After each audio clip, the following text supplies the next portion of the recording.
ఒక్కసారి కొమ్మూరి గోల్డ్ కి కాల్ చేయండి. తాకట్లో ఉన్న మీ బంగారాన్ని విడిపించి మార్కెట్ ప్రైస్ కి వాళ్ళు కొనుక్కుని మిగతా డబ్బులు మీకు ఇచ్చేస్తారు. రైట్, బ్రేకింగ్ న్యూస్ వస్తున్నాం. మనం టీవీ స్క్రీన్ పై టీవీకే పార్టీ చీఫ్ విజయ్ గెలిచింది 108 సీట్లు. సో మ్యాజిక్ ఫిగర్ 118 సీట్లతో మాత్రమే ప్రభుత్వాన్ని ఏర్పాటు చేయాలి. సో టెక్నికల్ గా విజయ్ సీఎం కావాలంటే ఇంకా 10 సీట్లు కావాలి. సో 108 సీట్లు గెలిచిన అధికారం కోసం అష్టకష్టాలు తప్పడం లేదంటున్నారు విజయ్.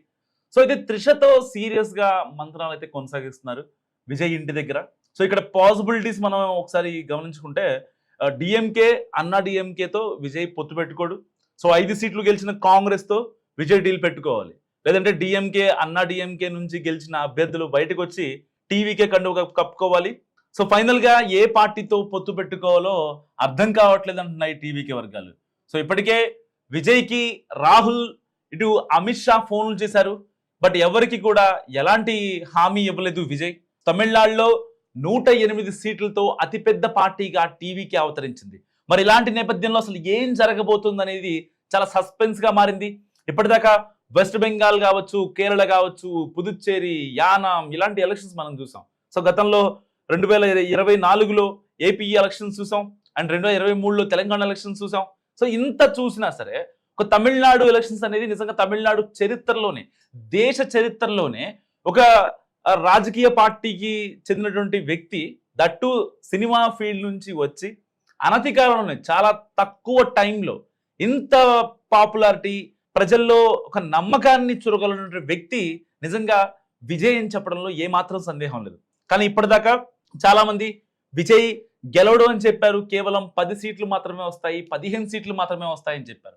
కానీ కొద్ది సర్వేలు మాత్రమే, మహా అయితే 100లో 2 మాత్రమే, ఒకటి y-axis and 2 bench mark survey. So ఈ 2 సర్వేలు మాత్రమే ఎట్టి పరిస్థితుల్లో విజయ్ 99.9% కింగ్ అవుతాడు, లేదంటే కనుక 1% కింగ్ మేకర్ అవుతాడు అని చెప్పి. సో ఇలాంటి నేపథ్యంలో డైరెక్ట్ గా కింగ్ అయ్యే ఛాన్స్ వచ్చింది. కానీ ఒక భారీ సవాల్ని ఎదుర్కొంటున్నాడు విజయ్. మరి ఇలాంటి నేపథ్యంలో ఇప్పటికే కాంగ్రెస్ అధినేత రాహుల్ గాంధీ కాల్ చేశారు, ఇటు బీజేపీ నుంచి అమిత్ షా కాల్ చేశారు. సో మోడీ సహకారంతో ఫోన్ వచ్చింది.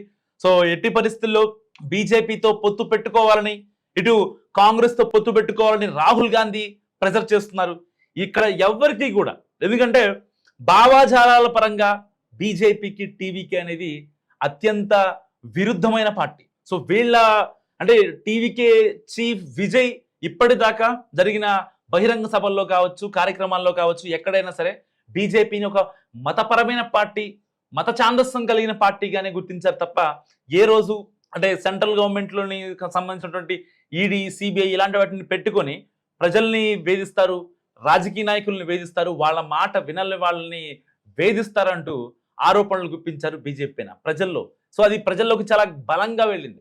ఇప్పటిదాకా 2 టర్మ్లు పనిచేసినటువంటి DMK chief Stalin, so Stalin uncle అంటూ ఆయన్ను కూడా ప్రజలు విభేదించేలా చేశారు. చాలా స్ట్రాటజికల్ గా వెళ్ళారు.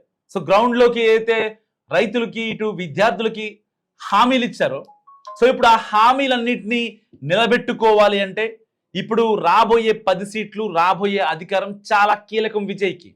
సో ఇప్పుడు విజయ్ తీసుకునే స్టెప్ అని ఏంటనేది నిజంగా తమిళనాట ఒక పెద్ద యుద్ధం జరుగుతుంది ప్రజల్లో. ఏం చేస్తాడు విజయ్కి?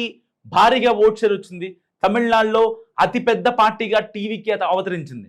సో ఇళ్ళలక్కనే పండగ కాదని చెప్పి ఇటు డిఎంకే అన్నా డిఎంకేలు ఆరోపిస్తున్న పరిస్థితి ఆ నాయకులు.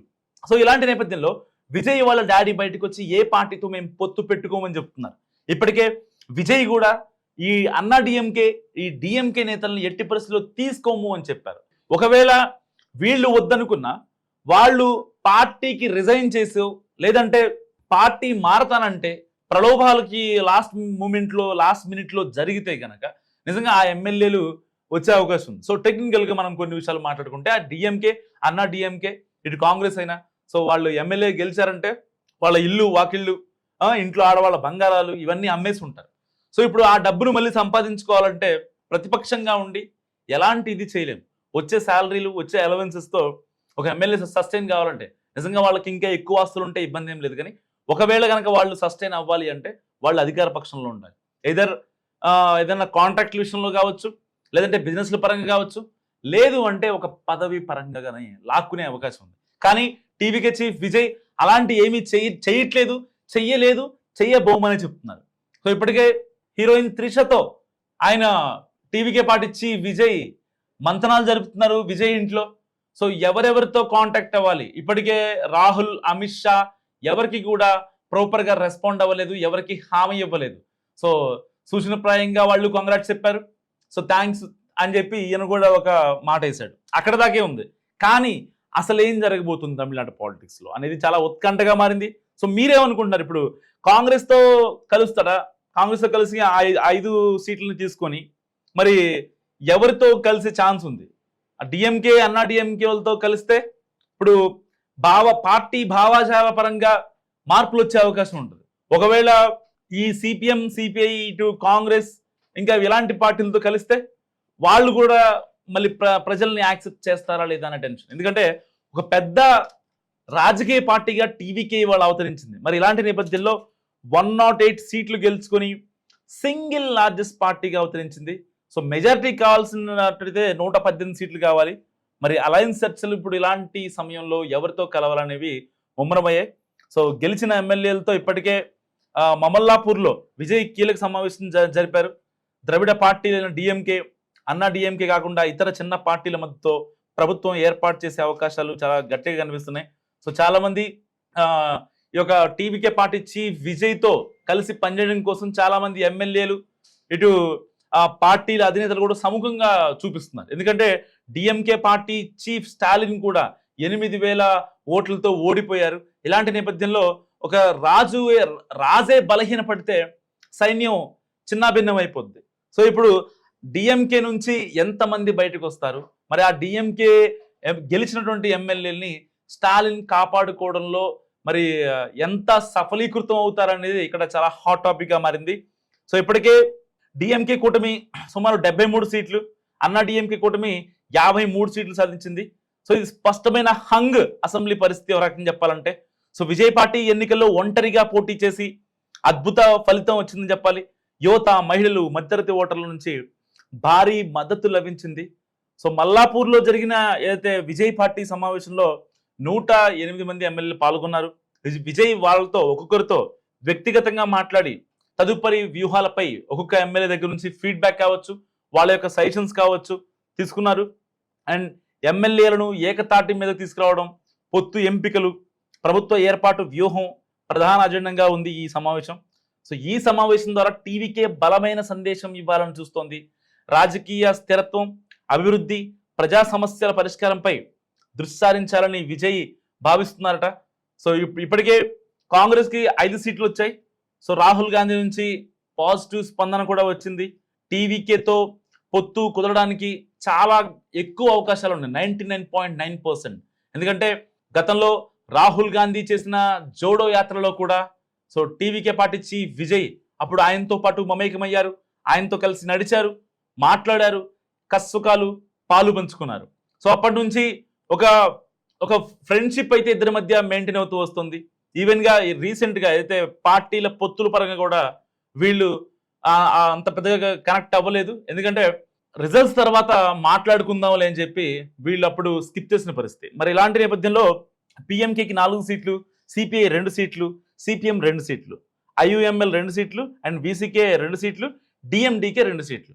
సో ఈ మొత్తం కలిపితే కాంగ్రెస్ 5, పిఎంకే 4, సిపిఐ 2, సిపిఎం 2 ఇవన్నీ కలుపుకుంటే దాదాపు 16 సీట్లు అవుతాయి. సో ఈ 16 సీట్లలో ఇప్పుడు ఎవరు ఎంతమంది టీవీకి వెళ్తారనేది చాలా కీలకంగా మారనుంది. రాహుల్ గాంధీని డైరెక్ట్గా ఫోన్ చేసి టీవీకే పార్టీ చీఫ్ విజయ్తో మాట్లాడారు. విజయ్ కూడా సానుకూలంగా స్పందన ఇచ్చినట్టే సమాచారం, కానీ ఇవ్వలేదన్నట్టుగా మనకు వార్తలు వస్తున్నాయి. సో వీళ్ళిద్దరి మధ్య విభేదాలు లేవు. ఎందుకంటే ఇటు డిఎంకే నుంచి, అన్నా డిఎంకే నుంచి కనుక ఒకవేళ ఎమ్మెల్యేలని కనుక లాక్కున్నట్లయితే ఆ ఇంపాక్ట్ టీవీకే మీద అండ్ విజయ్ మీద చాలా గట్టిగా పడే అవకాశం ఉంది. సో ఇప్పుడు ఏ అడుగు వేద్దాం, ఎలాంటి డెసిషన్ తీసుకుందాం, ఎలాంటి నిర్ణయం తీసుకుంటే ఇటు పార్టీకి ఇటు విజయ్ ఇమేజ్ దెబ్బతినకుండా ఉంటుంది. ఎందుకంటే ఇక్కడ సాధించిన 108 సీట్ల కన్నా ఇప్పుడు కావాల్సిన 10 సీట్లే చాలా అంటే చాలా కీలకం. ఏ మాత్రం తేడా వచ్చినా సరే సొంత పార్టీలోంచి ఎమ్మెల్యేలు బయటికి వెళ్ళే అవకాశం ఉంది, లేదంటే ఏదైనా జరగవచ్చు, ఏ క్షణం ఏదైనా జరగవచ్చు. సో ఇలాంటి నేపథ్యంలో మరి సిపిఐ, సిపిఎం, ఇటు ప్రాంతీయ పార్టీలైన బీసీకే, అండ్ ఐయుఎంఎల్, డిఎండికే ఇలాంటి పార్టీలు మరి టీవీకేతో కలిస్తే నిజంగా ఒక గ్రాండ్ విక్టరీ అని చెప్పొచ్చు.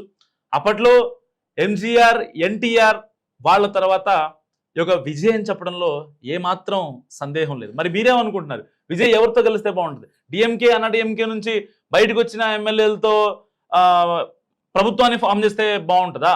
లేదు, కాదు, కూడదు అంటే ఈ యొక్క ఎగ్జిస్టింగ్ ఎమ్మెల్యేలని లాక్కుంటే బాగుంటుందా? మీరేమనుకుంటున్నారు? మస్తుగా కామెంట్ చేసి ప్రయత్నించండి.